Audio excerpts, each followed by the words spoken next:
Novostroykadan 65 mingga 3 xonali xona olgan bo'larmidingiz? Assalomu alaykum, men Muhammadjon. Novostroyka, bilasizlar, vokzal, Sagla magazini shunda tepasiga 8 qavatli binoning 4-qavatida 3 xonali xonamiz srochniga 65 mingga chiqdi. Mana shu eshikdan kiraverish, o'ng qo'limizda garderob, yevromontaj qilingan.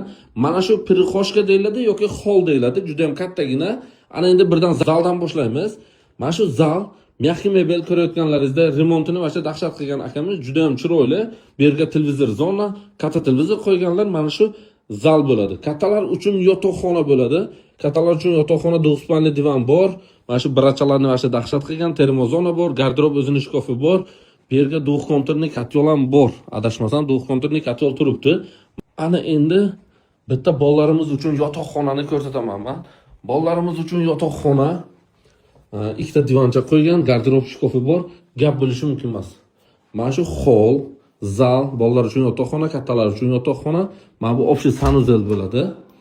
Mana bu vanna, unitaz, rakvenni hamma sharoiti zo'r, juda ham issiqgina. Ana endi ayollarimiz yaxshi ko'radigan bitta kuxnini ko'rsataman. Kuxnnisi bu yerga hamma sharoit bor. Stranli mashina turibdi, rakveni turibdi, gaz plita, vitishka, холодильник mashirgan trezasi bor. Agar mana shu yerga o'tirib yeydigan qilsangiz agar, o'sha dahshat chiqadi. 3 xonalik 55 kvadrat narxi esa 65 ming. Yana pastda nomer qoldiramiz. Srochni aloqa chiqinglar, savdosini ham qilib beramiz, xudo xolasa.